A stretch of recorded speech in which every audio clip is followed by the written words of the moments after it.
And welcome everybody to the Huddle here on KGUN 9 streaming platforms. It's our weekly sports talk show every Tuesday at this time. I'm Jason Barr, joined as always by Pat Paris. Pat, good afternoon. How are you today? Doing pretty well, Jason. Excited for this show. Yeah, we've got a lot to talk about. Arizona softball, Arizona baseball.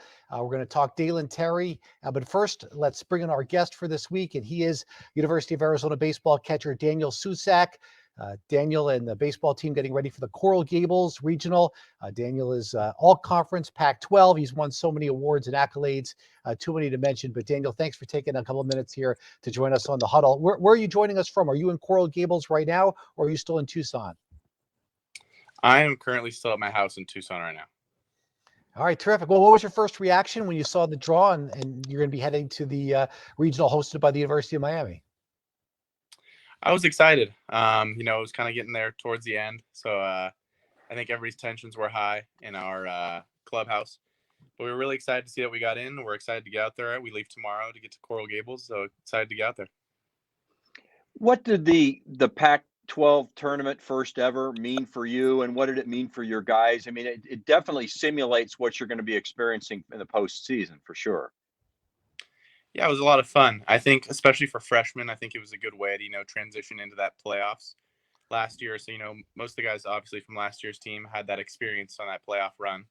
But I think it was good for those freshmen to as well get that, taste of the playoffs in that format of if you lose twice, it's over. So I think it was a good way to, get us ready to see how maybe the pitching stacks out or the hitting and, just see that everybody's going to have to step up. All right, so you go from the Pac-12 tournament to the Coral Gables Regional, and your first team that you're going to play is going to be Ole Miss, and no stranger. You guys played them in the Super Regional last year, and certainly, one of the top players, Jacob Gonzalez, who you're familiar with. You played. You were a teammate with him on a collegiate national team. What type of challenge does Ole Miss present, especially since they want to kind of get back at you from last year and how you beat them in the Super Regional? Yeah, they're going to be a really good lineup. I think 8 out of their 9 guys in their lineup are back from last year. So they're going to be a really, experienced and deep lineup. And I think it all starts with Jacob and Tim Elko. I think those are their 2 best hitters in their lineup. We don't want Jacob on for Tim or even, Jacob to do the damage himself. So I think those are the 2 guys that I think can hurt you the most. But their lineup is very deep from top to bottom. Any guy in that order can strike at any time. So it's going to be an interesting series, and I'm ready to go. And speaking of ready to go, your offense has been dynamite. I mean, it's been impressive at times to really sit back and watch you guys go to work. You've got a lot of, as they say, crooked number innings that you're able to put together. How much fun has this season been, and how much of a learning experience has it been with kind of a fresh start with a new head coach? This season's been a lot of fun. Transitioning into this year, I'm grateful for both coaching staffs, and I love this one as well. I think Chip has done a great job with our team, uniting the team. I think right now is the closest our team has ever been for this whole year. And that's a great time to, be the closest we've been, pushing for a playoff run. So just got to keep putting at bats and games together and hopefully make another deep playoff run. Daniel, I've got an important question. Does Nick McClary look like he's 16, or am I just getting older? No, he doesn't. I'm just kidding. Yeah, he plays a lot older than he looks. Let's put it that way. Oh, he's a fantastic fielder. We're talking about the University of Arizona shortstop, Nick McClary. All right, last summer you played for USA Baseball's collegiate national team. What was that experience like for you? How much did that help you going into this year? That was huge for me. Maybe in, the Pac-12 or the SEC, the Friday guy might be, 94, 96. But at Team USA, I think every single guy was at least 94, 96. So it gives you a lot of good at-bats against really, really, really quality arms. And then we played the Olympic team as well to get them ready for the Olympics. And that was a really fun experience playing against professional players I watched growing up. Finally get to play against them. It was a really cool experience. Like Todd Frazier, Edwin Jackson, even Shane Baz, prospects coming up. So that was really fun.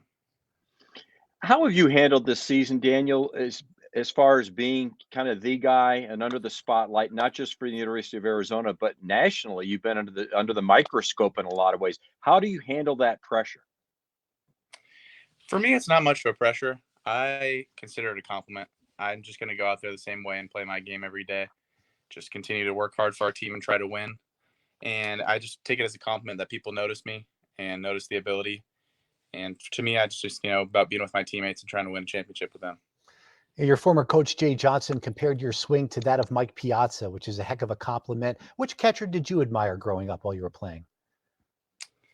I would say my brother, growing up, obviously with the Giants. But besides him, I'd say I watched JT Realmuto a lot. Another guy that I think, some catchers may be more offensive or defensive. I think he's really great because he's really great at both. I Were think you you able can't to really tell which one he's better at. Yeah, were you able to play with your brother at all? It looks like he's a little bit older than you. He was a first-round draft pick, played for the Giants and a couple of other teams. Did you play with him a lot growing up, or what was that relationship like? So he's 11 years older than me. So I never actually got the chance to play with him, but I always trained with him. Yeah, that certainly helps, right? To have a guy who's Oh, yeah. that much further ahead than you, and you're wanting to get where he's at. Speaking of that, I mean, you mentioned Chip Hale a little earlier. I want to know what it's like to have a coach come in that not only is a legendary Arizona Wildcat and of course a tremendous college player, but also a big leaguer who got a reputation in the big leagues and then as a big league manager. What does that all mean to, I guess, his resume that you guys see, and how much you pay attention to what he says? I love it. Obviously, having experience all the way up through the big leagues. Same with assistant coach Brian Anderson. I think that's a really cool look that we get that, maybe not a lot of other schools get. And I like that both of them are also alumni. So they take pride in the program. They want to give back to the program. And that they're Wildcats at heart as well.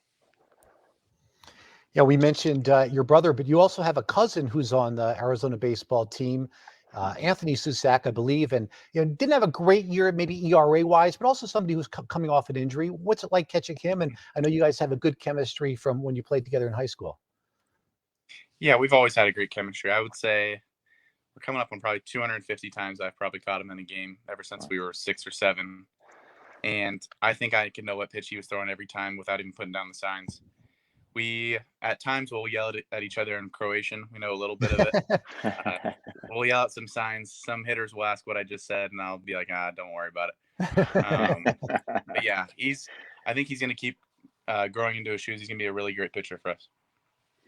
As you approach this postseason now, having been there last year and having had success last year, what do you tell the young guys? How much are they going to lean on you, and how much are you going to be able to impart wisdom to get this team back to Omaha?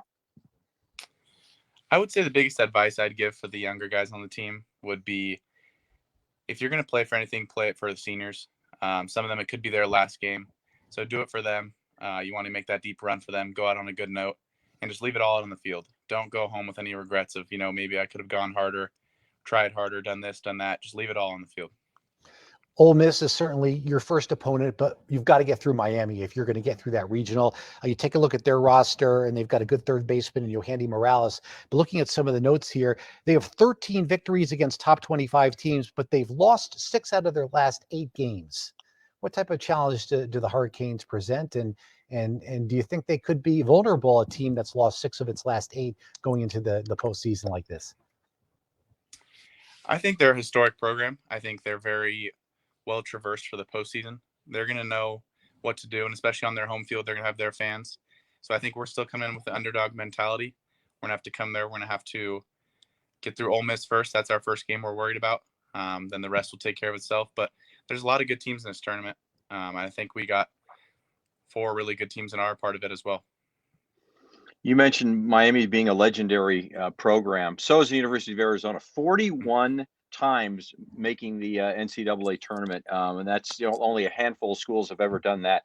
How much do you play for? You talked about playing for the seniors, the young underclassmen. How much do you play for that Arizona logo across your chest and on your hat? Yeah, it means a lot to me. I came in here as a freshman. I felt like Tucson kind of took me in as one of their own, and that meant a lot to me. The fans reach out to you after the game. They know you by name. And that means a lot to me, that not only are they fans of you as a player, but they're fans of you as a person. And I think that's what I try to represent at the University of Arizona. Yeah, we're talking with Daniel Susac. I'm Jason Barr, joined by Pat Paris. We're here on the Huddle, KGUN 9's weekly sports streaming platform, or our show. And we're talking with Daniel Susac. And Daniel, you caught Chase Silseth last year. And of all the players who were drafted last year, he was the first to make the majors. And in his first start with the Angels, went 6 scoreless innings, I think allowed just 1 hit. It was a terrific performance. He's made a couple of starts since then. What do you make of how fast he was able to make the major leagues and his early success so far? I'm not surprised. If you saw Chase in person, you knew he had really good stuff. And he's doing really well with it. He's commanding it. I think he's throwing his changeup a lot, which I thought was his best pitch. And he's a hardworking guy, so you knew he was going to get there eventually. And I'm not surprised how fast he got there. Daniel, I whenever I talk to catchers, I always like to see their and hear their preparations, because you have I think bar none the hardest job on the team. You've got to both get ready to catch your pitchers, to worry about the other lineup and what they do, and then you got to be able to swing the bat yourself. Tell me about your preparation now as you head into a weekend where you need to know 3 different teams. Yeah, so that's, I think, the biggest part of being a catcher. I'll go over the scouting reports on some teams, and I've been fortunate enough to play with a lot of players across the country. So I'll know some on each of the teams. Like, I'll remember most of Ole Miss's hitters from last year. I know a couple on Miami. And I think that's the biggest part of a catcher, is knowing what they're really good at and then what, maybe their weakness is. And coming into a game, especially for hitting, you have to look at the pitchers. For me, I try to look at their velocity of their pitches and then what pitch they tend to throw the most when they want to get you out. What's their pitch that they love the most? We're talking with Daniel Susac, taking a look at the list of awards and accolades that you've won or been named for in your first year plus here at Arizona. It is a long list. Which one means a little bit more to you than the others? Pac-12 champion. That one meant the most to me last year. That was our goal coming in. It came down to 1 game. I think we won by 1 over Oregon at Oregon State. So I think that one meant the most to me, was, getting that championship my first year. What's the mindset as you guys head into this weekend? It's certainly it's moving, win in advance. You're not thinking about avoiding 2 losses. You're thinking about winning. But what is that mindset, and maybe what's the confidence level of this team right now? I think the confidence level is great. I think, even though we lost a couple games in the Pac-12 tournament, we know we can compete with any team in the country. And I think that's the mindset of the team, is compete. Just leave it all out on the field. If we know we left it all on the field, win or lose, we know we did all we could. All right, last one for me. Do you know your summer plans yet? You played for the collegiate national baseball team last year. Is that something you have, ready for this summer, or do you make your plans kind of after the season's over? Yeah, I'm not too sure yet. I think I'm going to, figure that out after the season. But as of now, just train and keep getting ready. Well, Daniel, we got a couple of people talking about winning mindset, sending little comments here. We had one that said "Go Cats," and I think we're all rooting you guys on really hard. We hope that you can, keep making that journey and get back to Omaha this year. And you might surprise a few people. You're not going to surprise us if you make it back to Omaha. Good luck to you. Thank you. Thank you for having me. Yeah, thanks, Daniel. Thanks for a couple of minutes here on the Huddle with me and Pat. Good luck this week. We'll be rooting for you. Oh, yeah. Thank you. All right, that was Daniel Susac, University of Arizona baseball catcher, as the Wildcats go to Coral Gables for that regional. They'll play Ole Miss in the first round. And I believe Canisius is the other team. Yeah, Canisius is the other team, the Golden Griffins. Yeah. Yep. With Ole Miss, yeah. And so we've got University of Arizona baseball. Of course, let's talk about the ladies. They're in the Women's Sure. College World Series. Caitlin Lowe's does it in her first year. First coach to ever make the Women's College World Series in her first year. And, if you hadn't seen the first part of this year, you would have been like, oh, well, big deal. They started in 08 in the Pac-12. So anything can happen. Look, I think, Pat, they got a little lucky with their draw, who they played in the regional, who they played in the super regional. That's okay. You can only beat, who you have to beat. And a terrific job by those players and for Caitlin Lowe to push the right buttons with the pitching staff. She certainly has done that. So we're looking forward to seeing them play starting on Thursday in the Women's College World Series. Exactly. Oklahoma State is they play first. Yeah, they play Oklahoma State. Not going to be an easy game, not an easy draw in this case. But when you get to the World Series for the women in Oklahoma City, there's never going to be an easy game. But I think as I thought more about how they watched them win in that super regional and the way they did it, and it got me thinking that we're so often, Jason, caught up in the, what are you doing right now? Oh, you're losing. It's not going to be a good year for Arizona. Just move on.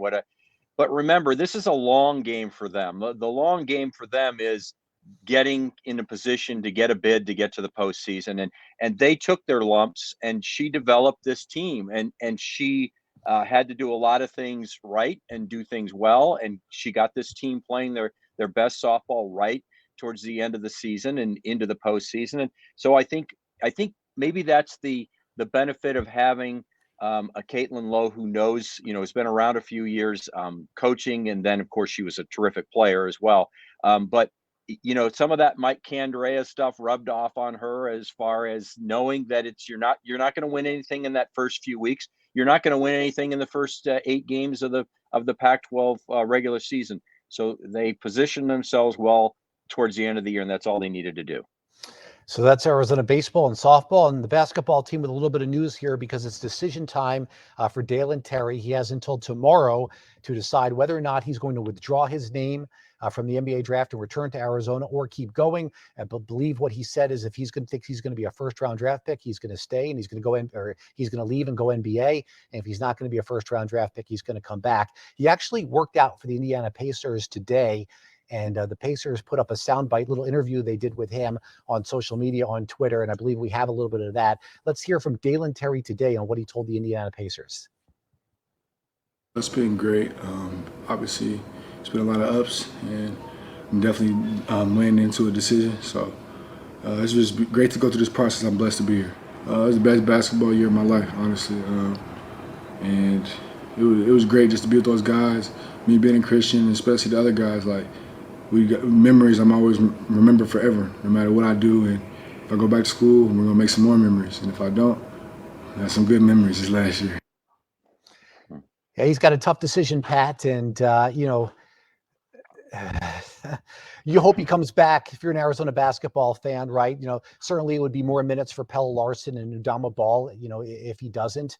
But having lost Mathurin and having lost Christian Coloco, especially Mathurin, who's also a wing player, you really want to see him come back and be that much better, after his 3rd season. But it's tough. If you're going to be a first-round draft pick, you're going to go. So I'm sure that decision's weighing heavy on him right now. And my gut feeling is he goes to the NBA, but I hope I'm mistaken. Yeah, I feel the exact same way, Jason, as far as I really want him to come back. I think in the long run for him, as a professional basketball player, it would benefit him to come back one more year. But, he's got a tough decision, because if you look at all these different mock drafts and all these NBA experts with their mock drafts, you've got a couple of them that have him going late in the first round. I think ESPN's mock draft with Jonathan Giovanni has him 27th in the Miami Heat. I see USA Today has him 28th. So remember, 30 teams. So he would be right at the end of that first round. Then you have several other drafts, 3 or 4 other drafts that have him going early in the second round. So that's a tough call, Jason. There's no guarantee you're going to go in the first round. There's a pretty good chance he's going to get drafted. Don't get me wrong. But do you wait and come back and try to be a lottery pick, one of those top 14 picks, like Ben Matherin's supposed to go as high as 8th in the NBA draft? So he's a lottery pick. You make a lot more money, Jason, as a lottery pick than you do as a guy who's at the end of the first round or beginning of the second round. Yeah, but sometimes you come back and you stay for that extra, you have that extra year. And when you go to the NBA, you're more ready and you have more minutes. And Right. I'll just, you can make a case either way. I'll just make a couple of examples to bolster my case here. A decade ago, Solomon Hill comes back as a senior, as a first-round pick. He's been a little bit of a journeyman in the NBA, but has had a solid 10-year career. And then you look at Josh Green, who played 1 year for Arizona, was a late first-round pick, and he just sits on the bench, Right. So I'd love to see him come back for another year. It's only a decision he can make, and I'm sure he's weighing that. And hopefully for him, it'll work out either way. But hopefully for the Wildcat fans, he comes back. So, speaking of basketball, a lot of people wanted David Stoudemire to be interviewed or heavily considered for the Wildcat coaching job, which of course went to Tommy Lloyd. But here we are in June, and we're talking David Stoudemire again because he's the assistant coach of the Celtics. So we've got Steve Kerr, of course, Wildcat great. He's coaching the Warriors, and David Stoudemire is going to be on the bench on the other end with the Celtics. And Sure enough, also coming full circle is Andre Iguodala, who was part of the Warriors right. team. Those first 5 finals appearances, leaves, and now he's back and, a big part of the team. So we'll have that game 1, I believe, Thursday night against the It is Celtics. That's Thursday. gonna be Yeah. on air on ABC. So you want to make a pick, Celtics Warriors? I really still think I said the last couple of times we've had this discussion. I thought the Warriors were by far the best team. Now that's not to say the Celtics can't make a series of it, but I still think the Warriors are going to win in 6. That'd be my prediction that the Warriors will find a way to win 1 on the road, and the Celtics will get a couple of wins at some point as well, whether it be home, maybe 1 on the road. But I think the Warriors are the better team. At this moment, nobody's playing better than Steph Curry and Steve Kerr's Golden State Warriors. All right, I'll go with the Celtics in 6. All right. I'll go with a little bit of In upset 6. there. Yep. Wow. Yep. Okay. The favorite, if you're betting, the favorite to win the MVP is certainly Steph Curry. Steph Curry. And I heard something interesting about Steph Curry today. They were comparing him to some other stars of the past, who the mindset of these other stars was, okay, get out of my way. I'm going to take over and win this game. Whereas he involves players and says, listen, I need a little bit of help. I'm going to involve you. And, he involves other players more so than some of the other, stars in the past, say a Kobe or somebody like that. Kind of interesting. I don't know if you agree with that. I heard that this morning on another show, and I thought that was kind of interesting. Well, I think the MO of the Warriors during his time there and them winning the championships under Steve Kerr, and who better distributed the ball than Steve Kerr. I think that's kind of a mindset with the team. And maybe that's just become, is it the chicken or the egg? Are they that way because Steph Curry's that way? Or are they that way because Steve Kerr has a team that's that way? Maybe it's a little of both, but I would agree that for his, arguably the greatest pure shooter we've seen, for him to, as you say, involve other teammates as generously as he can. And I think that there's a mindset there, whether it's his mindset from the beginning or it's the mindset of the team. I'm not sure. Yeah, well, he's getting the help here with Klay Thompson and Wiggins and Draymond Green and Iguodala, and they're a great team right now, Jason. They really are. So yeah, I'm just taking the other side with the Celtics. I actually don't have a strong opinion of who I think is definitely going to win the series. I'm looking forward to it. It's definitely being billed as the Warriors' offense against the Celtics' defense. Right. Jason Tatum is just he's one fantastic good player. Yes. He really is. He's going to be tough to stop. But we thought Luka Doncic would be tough to stop, and he ran out of gas. He ran out of gas, and he ran into the Warriors. Yeah, that's exactly it. Exactly it. Yep. All right. So here we are. It's coming up on the 1st of June, and we've still got a lot to talk about. So we do. The summer lull. And this is something maybe we didn't expect. Sure, we probably expected the men's the baseball team to potentially make it, in the for the first week of the NCAA tournament, but to have the women there as well. And I think it's a great time for Arizona athletics, and I think we can't take anything for granted, Jason. It's it's really tough. We didn't ask Daniel Susac about this because what's he going to say, right? But they have to get beat Ole Miss and then beat Miami and get through the regional. But if they do, and LSU gets through their regional, which is at Hattiesburg, Southern Miss, it would be the 6-11, except it would be 2 unseeded teams. They would actually go up against LSU and Jay Johnson. But what's he going to say? He's going to say, we're getting through our regional first. We're not thinking about that. But that's something to take a look at. Slim chance that would happen, because not only would Arizona have to win, but LSU would have to be upset Southern Miss, and both teams would have to get through their regional. But something fun to think about. It could happen. Right. It could happen. Right. Much stranger things have happened. That's it. All right. Well, this has been this edition of The Huddle. Every Tuesday at this time here on KGUN 9 streaming platforms as we talk sports, University of Arizona, Tucson sports, and a whole lot more. Pat, thanks so much. And thanks, Jason. We'll see you next week at this time, everybody. For Pat, I'm Jason. See you next Tuesday.